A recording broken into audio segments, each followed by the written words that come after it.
Supreme court में उसके द्वारा पीआईएल डाली गई और उसके बाद माननीय सुप्रीम कोर्ट ने एक आदेश दिया, जितनी भी ज़मीन है उसको खाली की जाए, वन विभाग के कब्जे में ली जाए।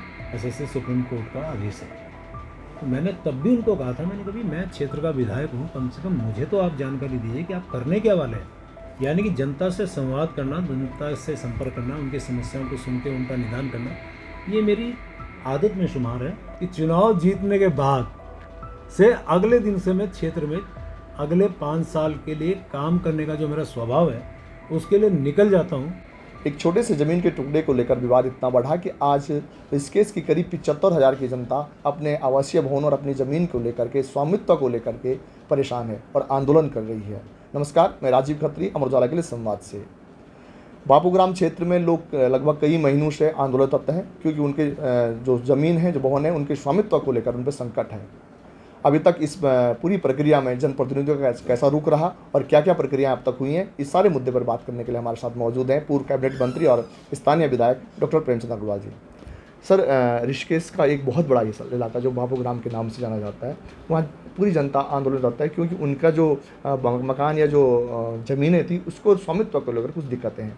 इसमें अभी तक आपकी तरफ से या सरकार की तरफ से क्या क्या कार्रवाई हुई है? देखिए, ये विषय जो है, जहाँ तक मुझे ध्यान आता है, ये जो एक महिला सुप्रीम कोर्ट में उसके द्वारा पीआईएल डाली गई और उसके बाद माननीय सुप्रीम कोर्ट ने एक आदेश दिया कि बापूग्राम के इन क्षेत्रों में जितनी भी ज़मीन है उसको खाली की जाए, वन विभाग के कब्जे में ली जाए। और इस विषय के साथ साथ उन्होंने एक वर्डिक्ट और दिया। उन्होंने कहा कि तब वन विभाग के अधिकारी क्यों सोए हुए थे। इसको लेके जब ये संज्ञान में मेरे आया तो मुझे ध्यान है कि एक डीएफओ थे उस समय मसूरी के, और उनको चार्ज मिला था हमारे इस क्षेत्र का। वो यहाँ आए, आने के बाद उन्होंने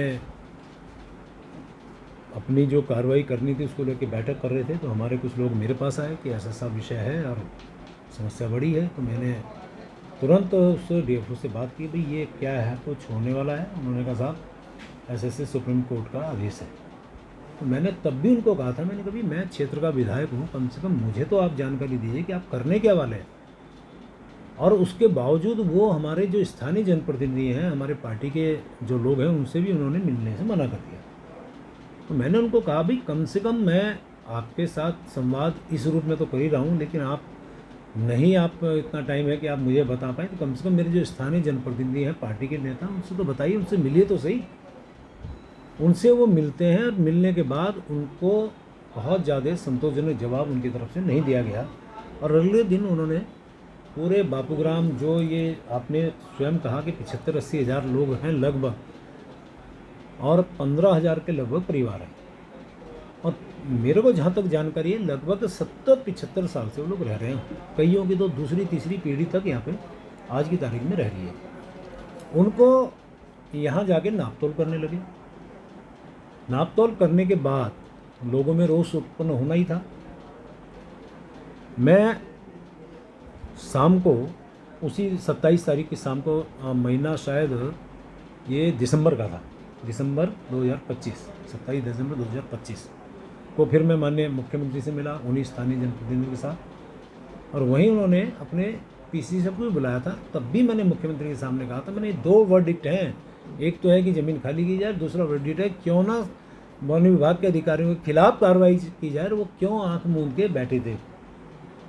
चलिए, फिर माननीय मुख्यमंत्री से कहा, मैंने कहा, साहब इसमें आप कोई पैरवी करें किसी अच्छे वकील के माध्यम से, ताकि मेरी जनता उजड़ने से बचे। मुझे इसलिए भी ध्यान है कि अगले दिन हमारे कुछ लोगों ने यहाँ पे पथराव किया, हंगामा किया, और मैं उसमें कहने को तैयार हूँ कि उसमें स्थानीय लोग नहीं थे, कुछ अन्य लोग आए थे जिन्होंने वहाँ पुलिस पे पथराव किया, वहाँ अराजकता फैलाने का काम किया। अंतोगत्वा उसमें लाठीचार्ज भी हुआ। फिर तब मैंने मुख्यमंत्री से बात की, उस कार्रवाई को रुकवाया और ये भी तय कराया कि जो खाली प्लॉट हैं, भले ही जैसे मान लिया ये मेरा मकान मेरे पास है और मैंने आगे कई छोटी मोटी सब्जी के लिए, खेती के लिए, फूल वाली के लिए मैंने बना रखी, उसका भी कब्जा वो लेना चाह रहे थे, तो मैंने कम से कम उस पर कब्जे न हो, ये उस टाइम आश्वस्त मेरे को किया गया हुआ। और उसके बाद फिर अगले दिन हम नगर निगम में बैठे कि भाई कैसे कैसे हम कर सकते हैं। मैंने यहाँ के एक्सियन जो हमारे जल संस्थान के हैं, एक्सियन हमारे विद्युत विभाग के, उनसे कहा कि भैया इस क्षेत्र के उस टाइम के जो आप तब से जो यहाँ का राजस्व वसूल कर रहे हैं एक बिल के रूप में, कम से कम वो रिकॉर्ड दीजिए, तो कम से कम हमें कहने को है इतने साल से ये लोग काबिज हैं, ये एक प्रमाण बनता। वो बात की 1 जनवरी को फिर मैं मीरा नगर बैठा। उससे पहले जहाँ पे हमारे बापूग्राम जहाँ पे ये हमारा कुछ लोगों का बैठने का ठिकाना था, वहाँ पे जाके मैंने बात की 31 दिसंबर को। और लगातार मेरी, ये अब लंबा विषय ना हो जाए इसलिए बता रहा हूँ कि लगातार ही मेरी माननीय मुख्यमंत्री से चर्चा होती रही।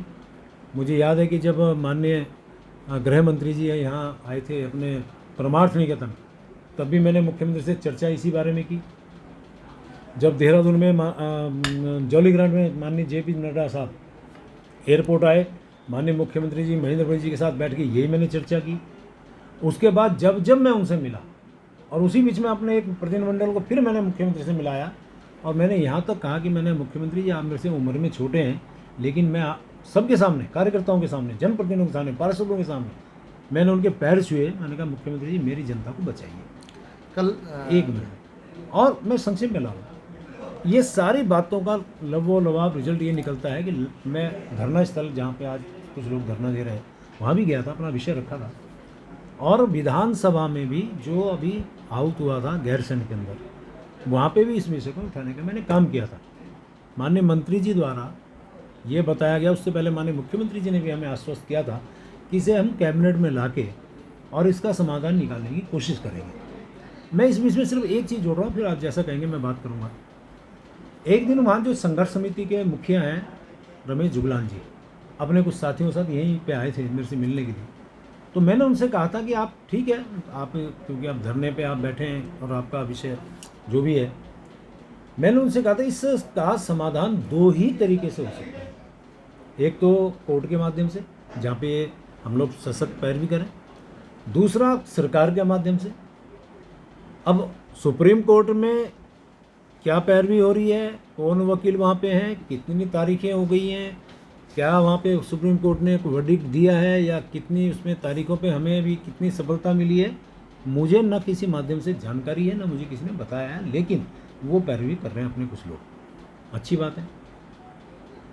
फिर मैंने दूसरी बात की, सरकार इसमें अपनी भूमिका अदा कर सकती जो मैं कर रहा हूँ, और माननीय मुख्यमंत्री जी ने अनेकों बार इस पर आश्वस्त किया कि इनको हम उजड़ने नहीं देंगे।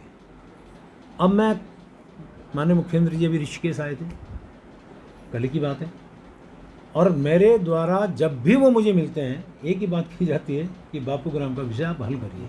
तो कल भी मेरा विषय वही था, हालांकि मेरे कुछ विषय और भी थे, मेरे क्षेत्र के विकास के विषय भी थे, लेकिन प्रमुख विषय यही था कि मेरे बापूग्राम के वो 75-80 हज़ार लोग नहीं उजड़ने चाहिए, कैबिनेट में जल्दी विषय आना चाहिए ताकि इसका हल स्थायी हो सके। और मुझे लगता है जिस दिन ये कैबिनेट में आ गया और उसके बाद ये फिर आगे बढ़ेगा विषय, तो इनका ये स्थायी समाधान हमेशा के लिए हो जाएगा, ऐसी मैं उम्मीद कर रहा हूँ। आप लगातार 4 बार इस ऋषिकेश विधानसभा क्षेत्र का प्रतिनिधित्व कर रहे हैं और विधानसभा अध्यक्ष से लेकर के कैबिनेट मंत्री तक आप रह गए हैं।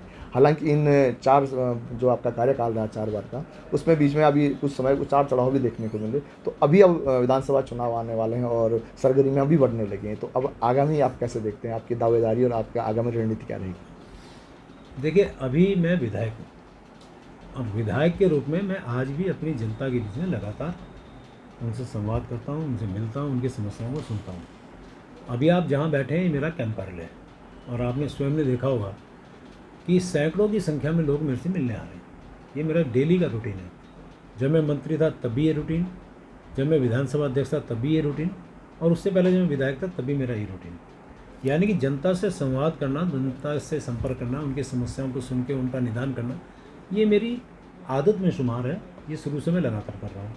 जब मैं विधायक था तब मैं अपने, चाहे डोईवाला था चाहे मैं ऋषिकेश से अपने घर पे था, वहाँ भी इसी प्रकार से सुबह मिलता था। और उसके बाद फिर मैं क्षेत्र में अपने कार्यक्रमों के लिए निकल जाता हूँ जो मेरे निर्धारित कार्यक्रम है, और लगातार मैं क्षेत्र में आज भी विकास के लिए, चाहे वो सिंचाई को लेकर हो, चाहे पेट्रोलियम को लेकर हो, चाहे फिर वो बिजली को लेकर हो, चाहे अन्य बाढ़ को लेकर जो भी मेरी चाहे अधिकारियों से मीटिंग बुलानी हो, चाहे उनके बीच में जाके अपनी समस्याओं को सुनना हो, ये लगातार मैं कर रहा हूँ। और आज यदि विधायक हो तो मेरी पहली जिम्मेवारी बनती भी है। मैं अपना उसको धर्म समझता हूँ, मैं उसको अपना कर्म समझता हूँ और उसी आधार पर मैं अभी जनता के बीच में जा रहा हूँ। शायद मुझे ऐसा लगता है मैं पहला विधायक होऊंगा कि जो जनता के बीच में इतनी सक्रियता से काम कर रहा हूँ और किसी के दुख सुख की बात हो, किसी के मरने जीने की बात हो, सबसे पहले मैं पहुँचता हूँ। मैं कल का एक उदाहरण दे रहा हूँ। एक किसी की कल मृत्यु हुई, जब मैं उनके यहाँ गया तो उनके पड़ोसी के द्वारा जो शब्द कहे गए वो मैं आपको बता रहा हूँ कि भाई साहब आपको कैसे पता चला, हम तो पड़ोस के थे, हमें तो पता ही नहीं चला इनकी डेथ हो गई। ये सामान्य भाषा मेरे बारे में व्यक्त की जाती है। उसके साथ साथ कल मेयर कॉन्फ्रेंस थी यहाँ पे और वहाँ पे एक मेयर मुरादाबाद के नीचे बैठे थे। जब हम लोग कार्यक्रम में थे, मैं भी था, माननीय मुख्यमंत्री जी का उद्बोधन हुआ तो तुरंत मुझे मिलने आए। उन्होंने कहा भाई साहब आपके ऋषिकेश में बहुत विकास हुआ है। मैं पहले आता था और 20-25 साल पहले, और आज में ज़मीन आसमान का अंतर है, बहुत विकास आपने किया। तो मुझे ये अप्रिसिएशन सुन के बड़ा अच्छा लगता है और यही मेरा जो काम है मैं कर रहा हूँ। और स्वाभाविक तौर पे चुनाव को दृष्टिगत मैं काम नहीं करता हूँ। चुनाव आ रहे हैं इसलिए कर रहा हूँ ऐसा नहीं है।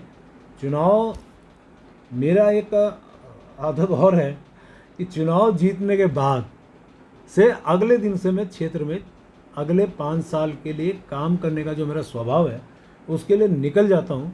तो मेरे सामने फिर संकट चुनाव के दौरान नहीं आता है, कोई परेशानी नहीं आती है। जनता की फिर वो जो उलाहना है, उलाहना एक शब्द हमारे देसी भाषा में बोलते हैं, उलाहना मतलब कोई शिकायत नहीं आती कि साहब 5 साल बाद दिखाई दिए।